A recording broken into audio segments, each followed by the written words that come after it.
Spacemen, let us be silent, that we may hear the whispers of the gods. Today on the Manspace.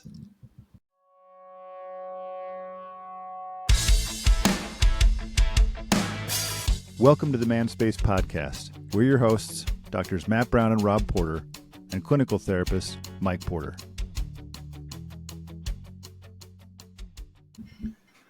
Welcome, Spacemen.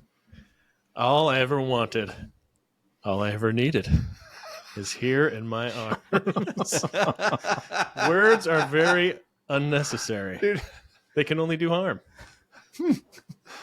One of those was brought to you by Ralph Waldo Emerson. The other was brought to you by Depeche Mode. Depeche Mode. Depeche Mode. Holy crap. That's right, Spacemen. You're back to listen to us talk about silence again, but this time in a different way. So be quiet. Maybe turn off the episode and be silent for a minute. I was going to say, turn it back everything that comes into your ears over the next 45 minutes is going to betray the very message we're trying to send. Why do I feel like I'm super zoomed in and not even on purpose? I mean, normally it's on purpose. It is. Remember that time I did it last time? When I was like, Yes. I can do it all day. I think you actually lost some of your background by moving the camera further away, which is impossible, but I lost some of my background? no, I guess you just moved your camera a little bit to the right. Yeah, it's a little move to the right. But You can see my balls behind you. Your back. Baseballs. Whenever I'm in your office, I'm always like, man, Matt's office is so cool. Look at this office, people. If you're just a listener, in the corner behind my left shoulder, you'll see a stack of 3 bats with tar on them and a glove. Is that a glove down there, Matt? Yeah, that's my first baseball glove. Oh, Really? and then there's a basket of balls, along with blueprints of bats and balls. A little story behind that nook. Oh, So I got the bats, and then I was like, well, these just look like brand new stupid bats. So I bought some pine tar and put it in the appropriate location on all the bats. And then I was like, wait a minute. This just looks like goopy earwax. So then I had to get some dirt from outside and rub it in and get my hands all sticky. And now it looks like they actually were used. But then the balls, I was like looking everywhere just for used baseballs that weren't, where you didn't have to buy like 200. And one of my friends was like, hey, dude, just go behind the backstop at the high school. But it's like, Yeah. it backs up to like a main road. So I'm sitting there just like some guy randomly walking around with all these cars going by with a shirt full of balls. And this lady like stops and right in the middle of traffic, and she's like, hey! I was like, oh crap, I'm busted. And she's like, there's 3 more balls right there. she's just helping you out. Yeah. I don't know how she spotted them from the road, but Also, by way of telling a brief story, I'll just give this little teaser. Apparently, Matt yesterday almost picked up a hooker. What? yeah. Here we go. No good deed By the way, goes the unpunished. preferred term is Lady of the Night. Yeah, that's the preferred term.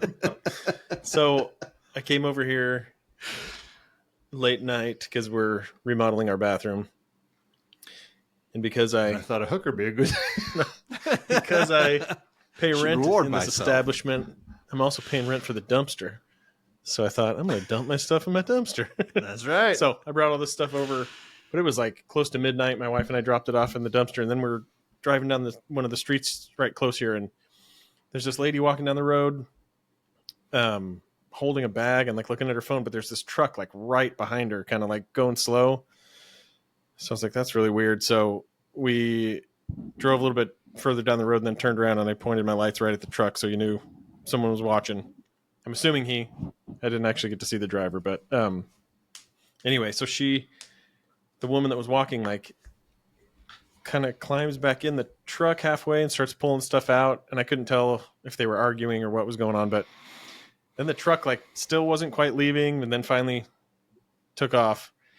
And so I drive up next to this lady, and I just asked her if she was all right and if she needed a ride, and she was like, yeah, I'm fine. And so anyway, my wife and I left, and we're like, don't really feel good about that. So we circled back around, and truck was totally gone, and she was walking on another street. So we're like, okay, we go home, and then I think it was yesterday, my wife sends me a little like screenshot from the news that she had been arrested for prostitution. Shut up. From like a massage place right here close to my that's what office. the truck was So, doing. Dropping yeah. her off. I hope she's all right. But yeah. I just like that Matt's telling the story. I was like, oh, there's so many places to go with this story. Do you need a ride? I mean, how much do you have on you? Well, and I wondered, like, did she see? I think she saw Lisa, but we wondered that when we left, thinking like, well, was she going to get in a car with some random dude? But I don't know. Well, I was going to say, Weird that's stuff. my favorite part is that Lisa's with you. Yeah. It's not just that you almost picked up a hooker. It's that you almost picked up a hooker with your wife. What's ironic about the story is Matt was actually trying to do something very helpful. That's true. Matt was Unlike being a good guy. the driver of the truck. Oh, I don't know. Maybe he's trying to do the same thing. Could have been helpful. Hey, you want to ride? I randomly have some of your personal items in my front seat. I think you may have dropped these, ma'am. Well, what a way to start off the show. And there it is. Whenever we do silence episodes, I just want to leave it silent for a while and see if people are, wait, is this intentional? So we can't do an episode while practicing what we're preaching. Silence. That I is mean, true. I It'd can. be I very can sit boring. here quietly for the entire time. No, well, we did talk about when to be silent a couple weeks ago. And hinted at this idea. Yeah. Touched. I think it's probably like a pretty common statement by, I'll say, adults. And maybe there's like some nuances to it for men and women. So this can apply to anybody really, but I guess we're reading some things that might be specific to men in this regard, but the need for silence, where you're detached from not just audible silence, which I think is a really important part of it, but like we could even talk about like emotional silence or thought silence or responsibility silence, because I think all of those things creep in no matter what's being said or not said or what noises are around you. But I just read a study that's like the way they worded the findings. I'm like, what does that even?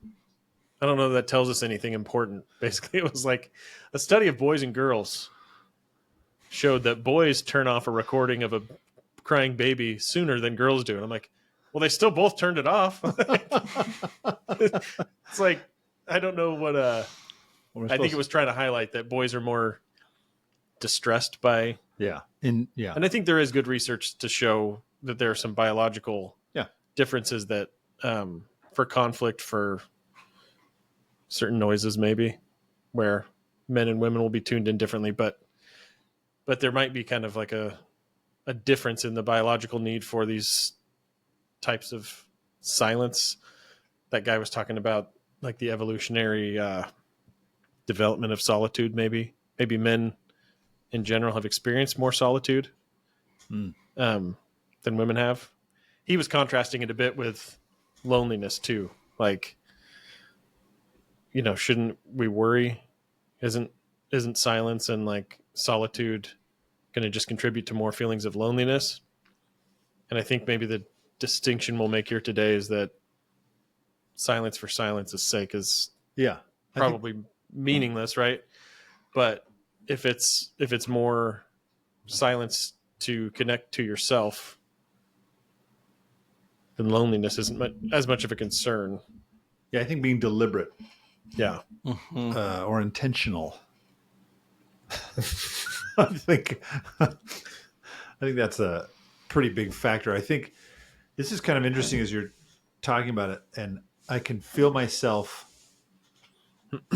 I mean, I used to do this when I was not married and had kids. I would like go off and hike by myself,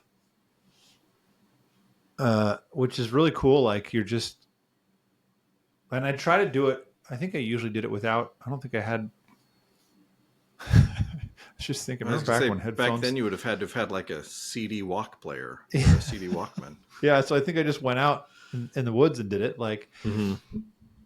and thinking how, like how I hear every once in a while, I'll hear about somebody who went off camping by themselves at my age, and I feel like, oh, lucky. Like that sounds awesome, Mm-hmm. and not like not even necessarily. It sounds awesome to get away from people, but like the calmness or the benefit of like sitting in the woods by myself. But I also think I'm never gonna do it. Like because what you're talking about, like the responsibility of like if I do that, I got to take time away from all these other things that I Yeah. would be doing. But because I think about this, there's another quote on my page of here's these things you can do that to practice silence. But one of the last quote is silence is a source of great strength. And I do think there is something to be said for like being able to manage yourself in silence and not let your brain run into all these places, and how valuable Matt and I, Mike, you didn't get to hear this part, but Matt and I were talking about like meditating and calmness, like and trying to figure out how do you, I don't know, not figure out, but we were talking about for me at least, how do I get that more in my daily life? And I just don't know. I don't know how to do it, but I think, and maybe it is. I'm sure it's not just men, but since we all know this is a show for men and women aren't welcome here, We try to point out at least once every episode. I think women should know it's the man space. So I wonder. Well, maybe this is a question I have because Matt, you're talking about this like this need we have for it. Maybe even an evolutionary or biological need for. We'll mix those silence / solitude, and the book I told you guys I read recently, The Comfort Crisis, talks about how we need to just be out in nature and not even like in your own backyard, which is one thing. Like my backyard backs up to a busy road, so half of the sounds I'm going to experience there are, I mean, half the time people honk. We live somewhat close to a stoplight, so it's like you hear honking all the time, and it's like that. I don't know how. Yeah, I'm getting away from other sounds from distractions, but I don't know how good that is. But so he talks about the need of getting in nature. Like I wonder with these, like with men you work with in your office. I was just thinking, how does this play out? Would you ever tell them you need to go be alone?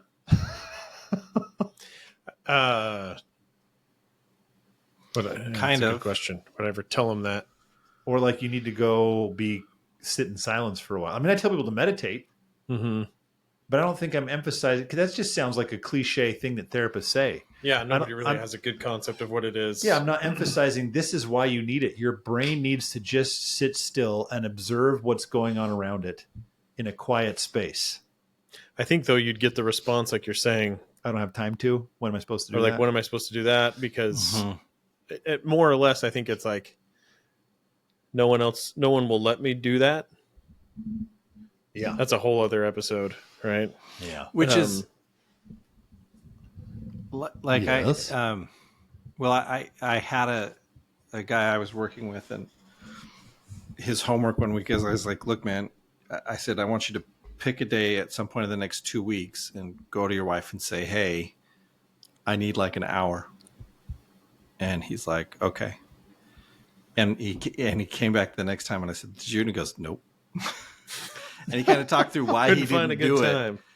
Well, it was one of those, and admittedly, like he kind of replayed the 2 weeks, and I thought, yeah, you probably made a better decision not trying to say, hey, give me an hour somewhere, would you? But we, kept kind of talking about it, and he built up this idea in his head of what that conversation would be like, right? That his wife would say, you need an hour because you don't have time. You know what I mean? Like, you're always gone all the time anyway. Why do you need another hour? And so he did it, and he came back, and I said, so, and he goes, did she say anything even close to what you thought she was going to say? And he goes, no. I said, what'd she say? That it was cool and I should do it. And I was like, And so I think we often kind of build up this idea of it, that our wives won't be supportive of us if we come and say, hey, I need an hour that's just for me. When in reality, I think, no, most of, like, the women I've worked with and the couples I've worked with, and then even just like, I think each of our wives, if we went and said, hey, I need an hour, would be like, yes, please, go take it. Go do it. My wife, she'd be like, oh, do you, Rob? Do you need more time by yourself? You going to go buy yourself a soda? Just kidding. Here's what I wonder, though, because Matt, you and I were mentioning this too. Like, I wonder, how much do you feel like men would be uncomfortable with it? Like, the idea that you're just wasting time if you go off and be by yourself, or because there's so much you should be doing or could be doing, or even feeling guilty, like, I'm sitting here by myself and my wife is home with our kids. I think if they were, I think that's maybe the second layer to what you're talking about, Mike, where those would be the first thoughts and feelings that would hit you. And I think that's partly why a lot of people like have to be mindless when they're doing that. They have to do something that's like overly stimulating or overly mind numbing, because it's like video games, or if I sit here, I'm not doing anything productive, but I'm like anesthetizing myself to the fact that I'm doing that, instead of like actually sitting there and doing nothing, being in silence and just seeing what comes to you. And those are the walls of your prison, really, right? Like, I think whatever feelings or thoughts come up when you're just sitting in silence, I think those are the things that keep you contained in the space that you're living in, that oftentimes feels oppressive and like you can't escape, and you can't, you're not going to be able to keep pace with it. So if there is anything productive about it, it's like connecting with those things and figuring out, how do I want to wrestle with this in a different way, or understand guilt differently, or look at, me not being there for certain things as a necessary thing, so long as it's paired with a commitment to join in and like shoulder the burdens and challenges of life with my partner also. I think sometimes you're right that some people do get the response that your client anticipated. It's like a competition for, we both need that. And instead of saying, how can we both have this? It's like, well, neither one of us is going to get it. Right. And I've talked with couples when I've worked with them before, being like, look, if you need to, you know what I mean? Like, she takes an hour, then you take an hour, like, and you just agree that for an hour. And I actually had one couple who, they had a kid, and the way that they decided to implement it was everybody just took an hour at the same time. And so the girl had her kind of uninterrupted hour, and was very much told, like, you can't come talk to mom and dad during the hour. Like, this is your hour.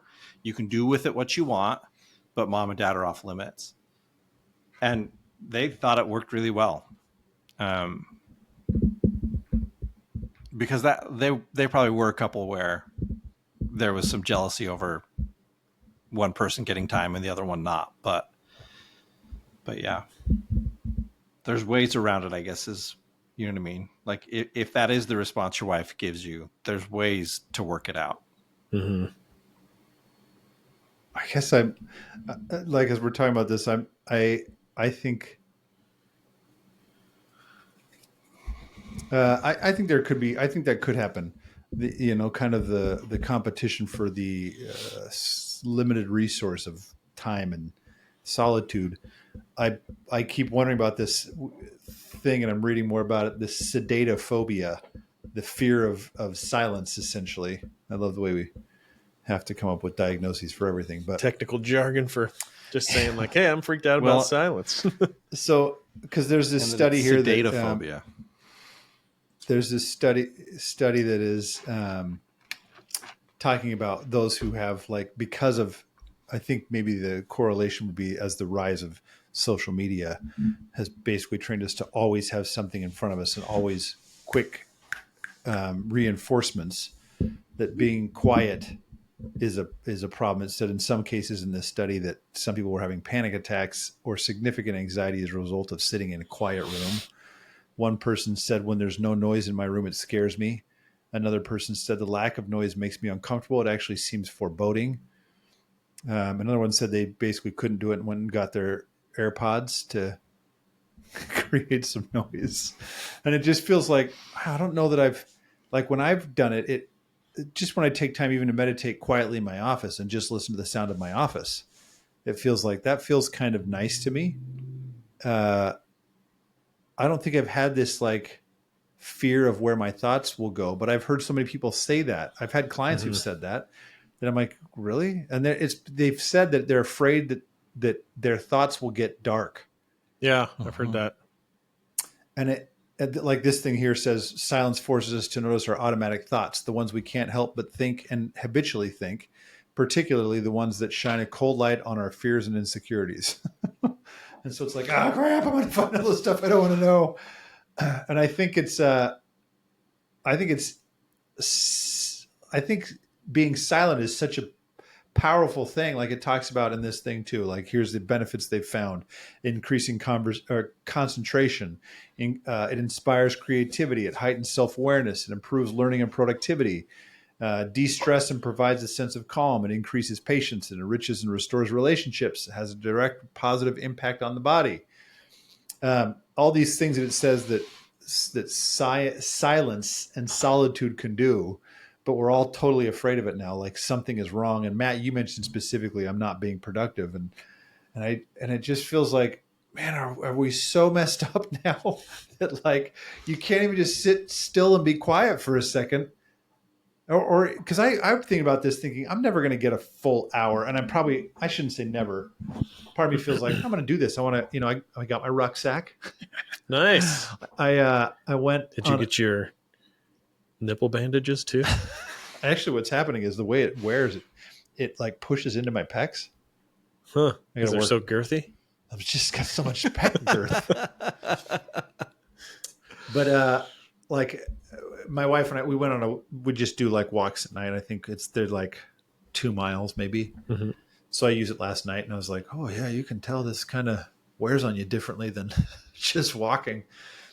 But I've thought, oh, now she's got these classes at night. So I'm like, I'll just go by myself. And then I was like, maybe I'll just go with nothing to listen to. Like no music, no audible book, just me and my breath, which is actually significantly heavier. Dude, 30 pounds seems like it's not a big deal. You put it on your back, it's like, geez, 30 pounds. Do you feel it like you were saying it's going to be well distributed? Do you feel like your back or anything working differently? Not my back. It's my shoulders still feel the weight of 30 pounds on your shoulders. Yeah. And it did actually feel like my calves and quads were working differently. Back yet, I don't know. The jury's still out. But like I've thought, man, if I could get out and go do that, like I think being able to feel in control of our responses to any situation, I think you can build that massively through meditation and through even just sitting in silence. Like the amount of self-control that comes from being able to tolerate what your brain is thinking, or from even just listening. Like, I mean, where we are, I don't know how it is here, but in Austin, there are birds. Like there's a thing right by my house. It's like a bird sanctuary. Like we have all sorts of different kinds of birds all over the place. So like you can sit on your porch and listen to birds all day. Mm-hmm. It's freaking awesome. And I feel like there's so much benefit in just hearing that, like, and not going anywhere. like mentally, not moving into what do I need to do today or who am I going to see today. A different book I'm reading, which I'm sure we'll talk about more in another episode, called Bad Therapy, which I have very mixed feelings about. But somebody told me I should read that book. Yeah, well, you're going to get real frustrated at it. Well, he was just glad to know that he and I were doing good therapy, because I wasn't doing the things contained in the book. And I was like, okay. Well, maybe there's two different books called Bad Therapy. I don't think there's anyway. But I forgot what I was going to say now. Dang it! You were talking about rucking, birds, listening to stuff, and then you said another book I'm reading. Yep, I don't remember why I was talking about that book, so I won't bring it up. I'm going to take a stab at where you were going with it. Because as you were talking about the nature sounds, like there's a lot of, and I think this is the hard part with where you live. But I'll say this as a Houstonian. Oh, even in Houston, which today was ranked by Lawnscapes. Which I'm like, why is this making national news? Because like Lawnscapes is like a lawn care company that does rankings on dirtiest cities in the United States. Guess who got the big fat #1 spot? You're the dirtiest city in the U.S.? Houston? Dirty meaning like pollution. What? No way. A couple other things. Yeah, I don't know. I mean, they say the air quality is really bad here, but I'm like, I've been other places where it's worse. It's way worse. But it is hard to find like nature in Houston, right?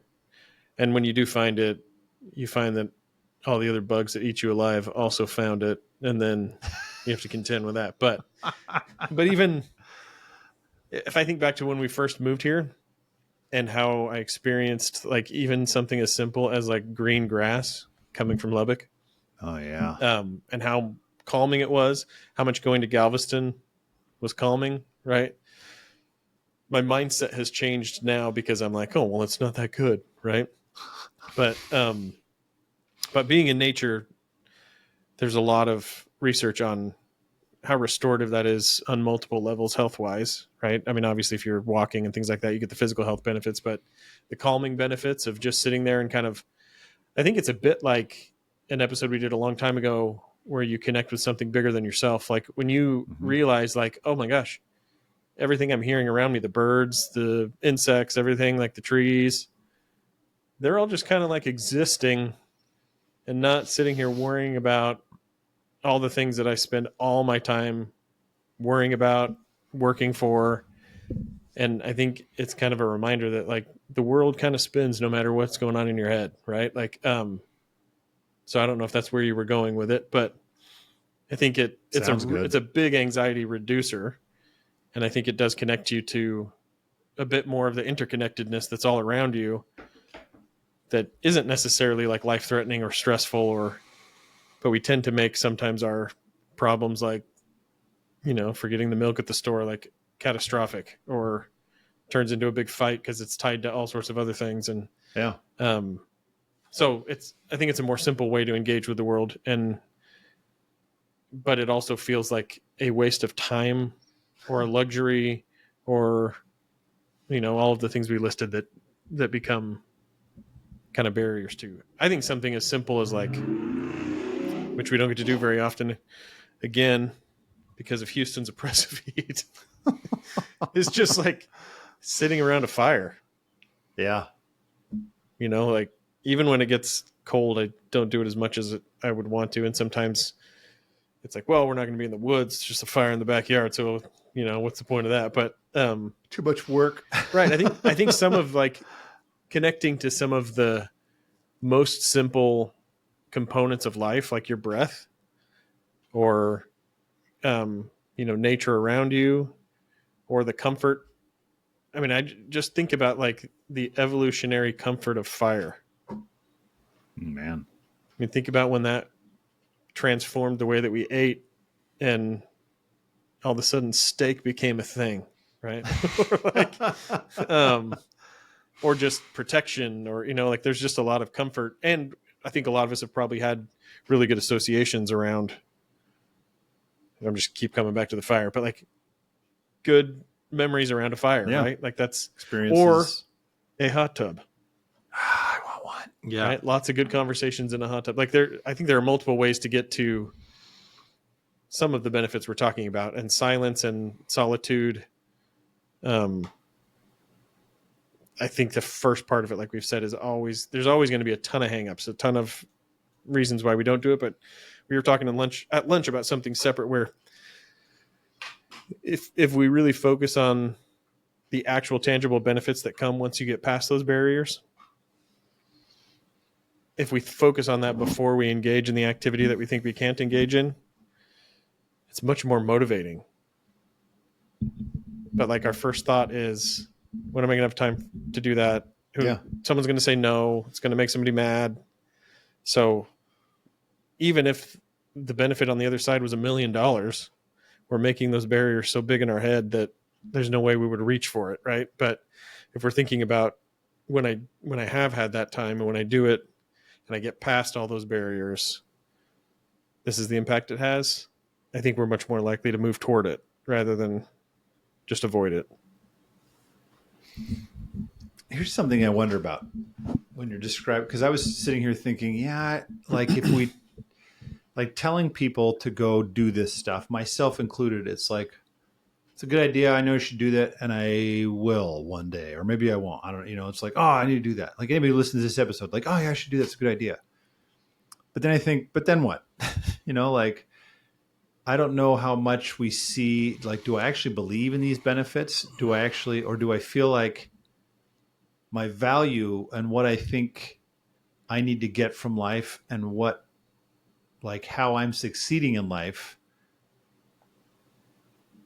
that will be found somewhere else. So like I've been in this state lately, and maybe, I mean, some of this is like a middle-aged kind of thing.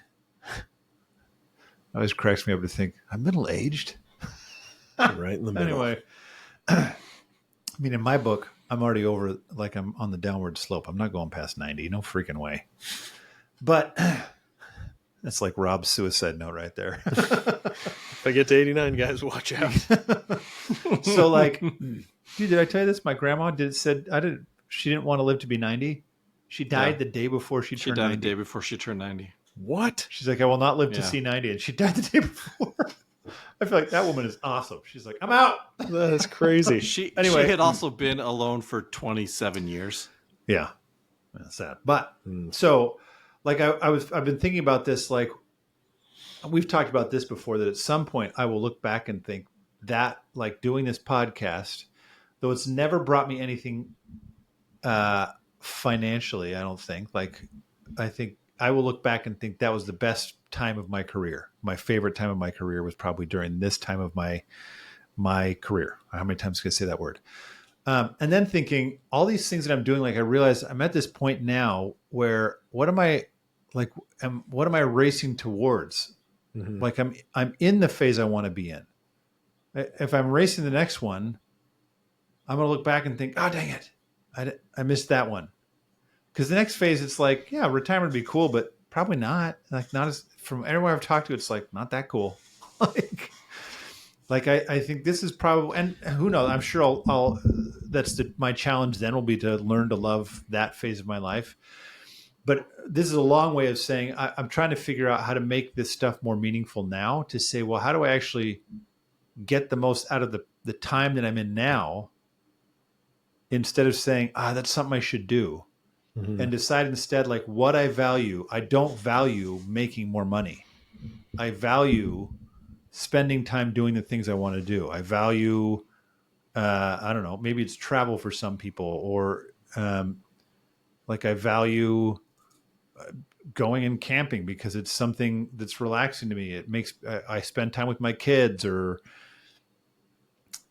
just going off by myself and sitting in the mornings. And, my client who tells me that, and I was like, oh, you're my favorite, because he didn't say he gets up early and drinks coffee.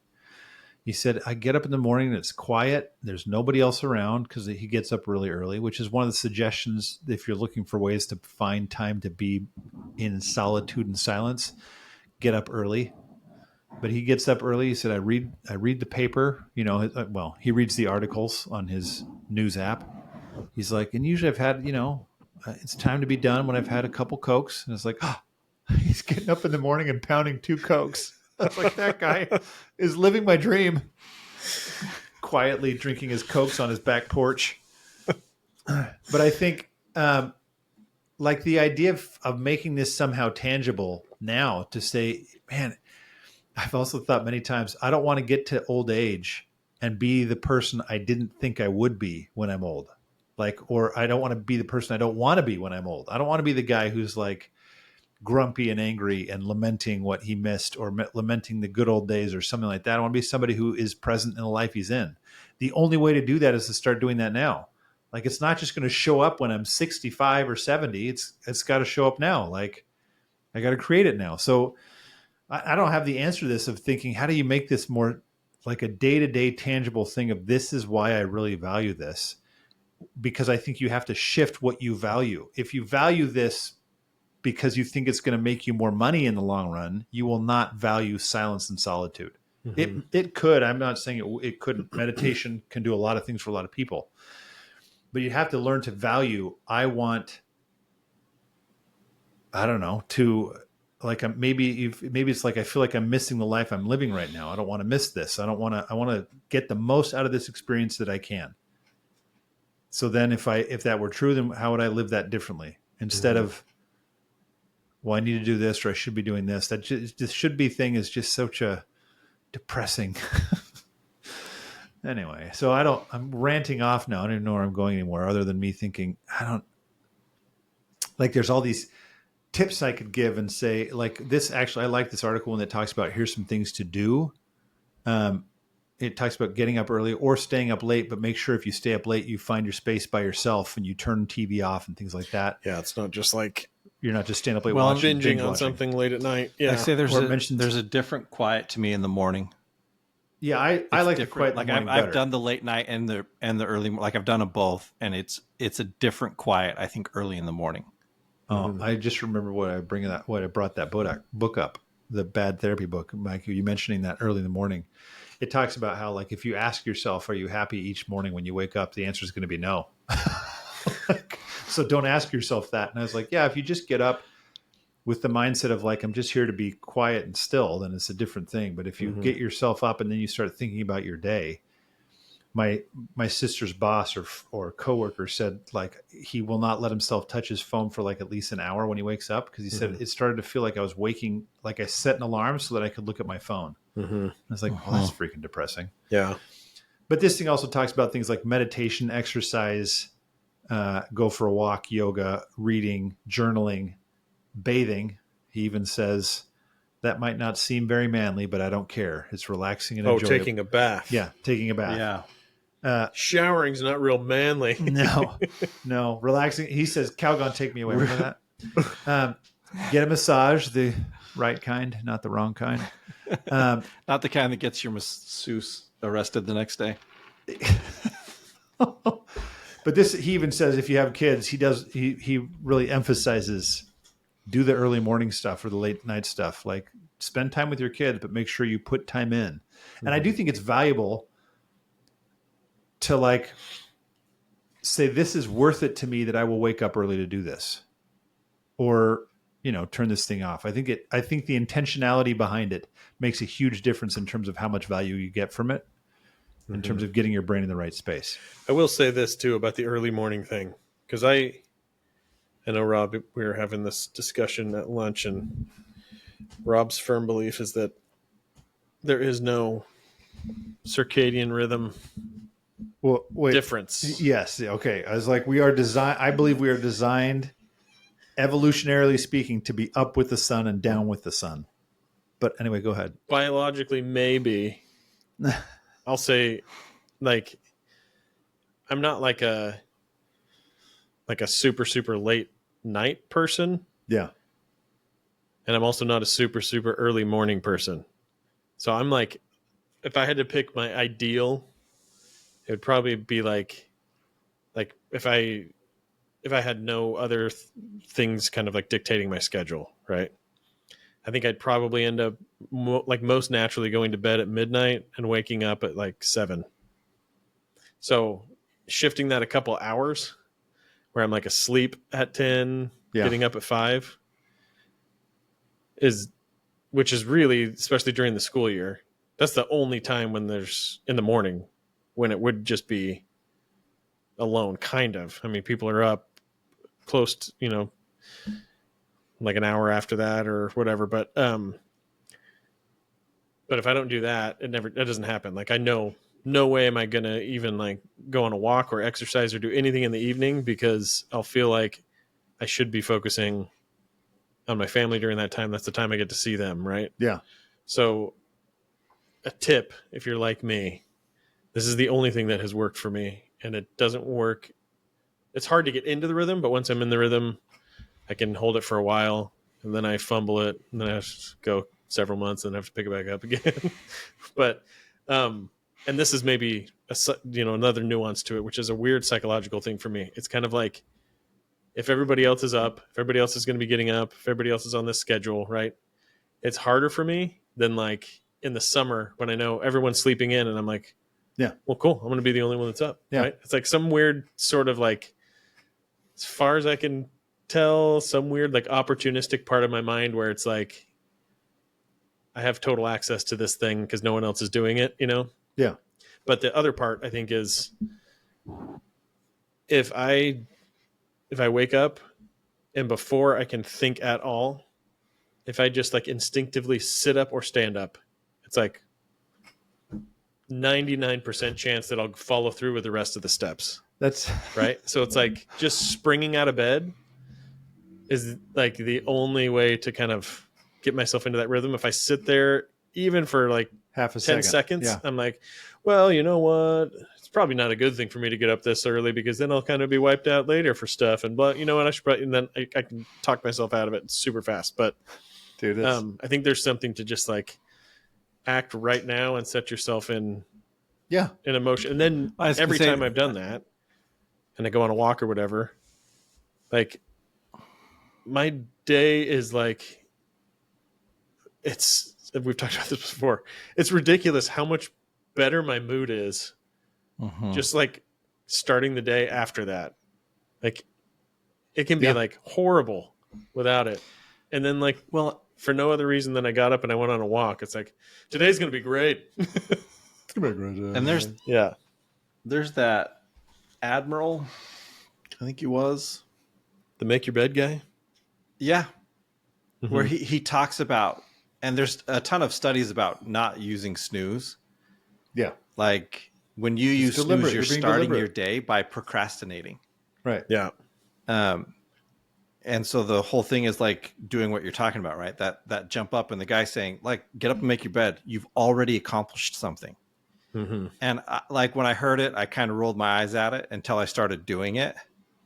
And now, like, it just kind of makes like, if I walk into my room and I like left maybe when Jenner was still in bed, or just we didn't get the bed made before. Just make it over your wife, dude. Right? I thought about it sometimes. Tuck it in real pull time. These up. Yep. But I'll come in later in the afternoon and I'm like, oh, because it's just like, oh, right. It becomes one more thing I didn't do today. And it gets thrown into this pile of, and especially if I'm having a rough day where I'm feeling like I have got nothing done, this just becomes one more piece of evidence. But I can have the opposite effect if I walk in my room and I'm like, oh yeah, but I got my bed made today. Yeah. And it's the dumbest thing because it's making your bed. It takes like 2 minutes tops, right? To get all the pillows, whatever. Anyway. But yeah, just going and getting up and doing those things is a huge difference, I think. It is very ironic too. And I started this, so I apologize that we started this episode by saying one of the biggest barriers to just being silent and doing nothing is this nagging, like, be productive thing. And here we are ending on tips for being productive. So I'm like, get up and take your walk. I will say this though. like I think because I was thinking about that as we were talking about it, and um, like I know a lot of like I know some people where the silence is very difficult, right? I thought of that Yeah. scene in Interstellar, um, Oh yeah. when they've just been up, and I can't remember his name, um, Keith.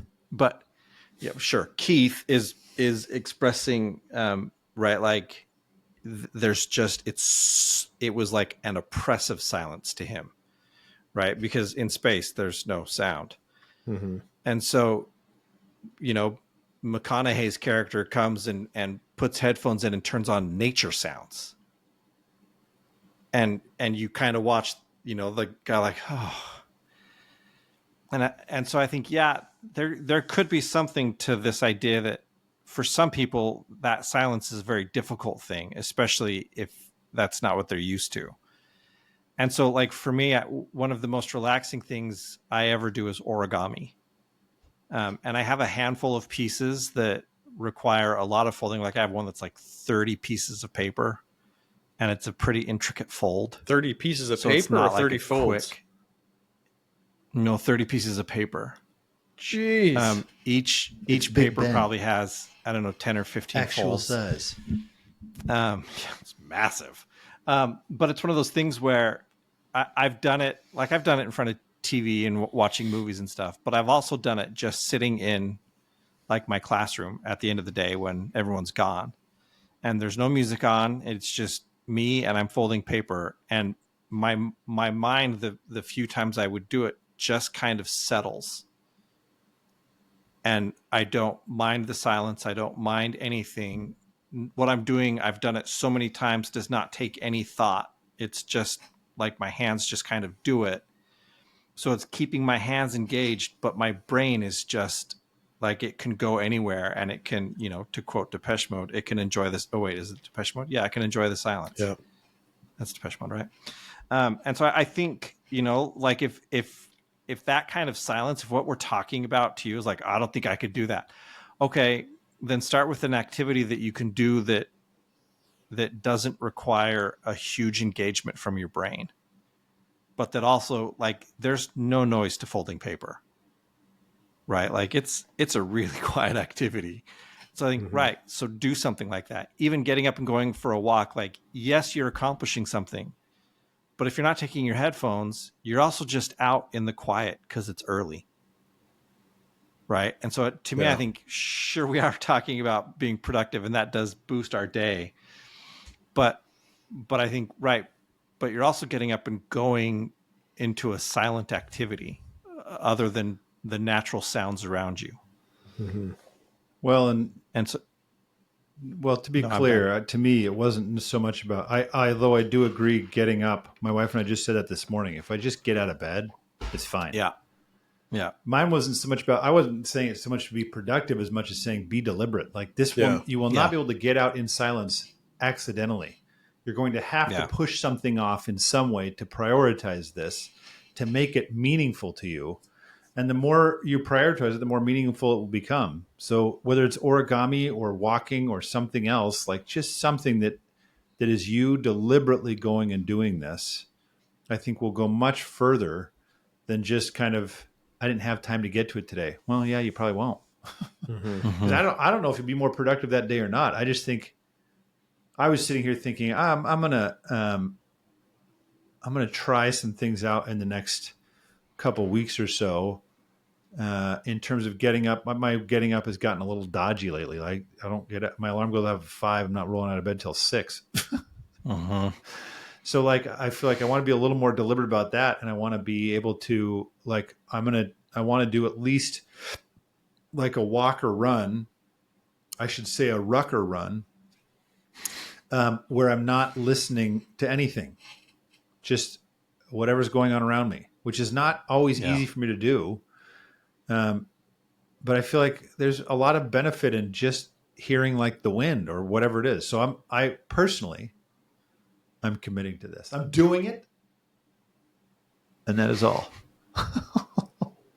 Also, as a side note, I was just looking on our, not to say I was getting distracted, like, because that's not something I do, but what do we call him? The patron saint Evan, the patron saint of the Manspace. Yeah. he wants merch. He wants he wants merch. I'll have to get on the merch bus. I'll say at some point we should have him on just because he is the patron. We'll need the patron we'll need to saint have, of Manspace. If he's really the patron saint, he'll inspire a grassroots movement to push for us to get merch so that we can actually afford the merch that we're going to then sell to people. But for now, Spaceman, listen to our podcast this week. Don't listen to any others. Ours is the only one that matters anyway. On your next walk, just silence. And that is all. And then come back next time when you can turn back on the noise and catch us on the Manspace. Silence.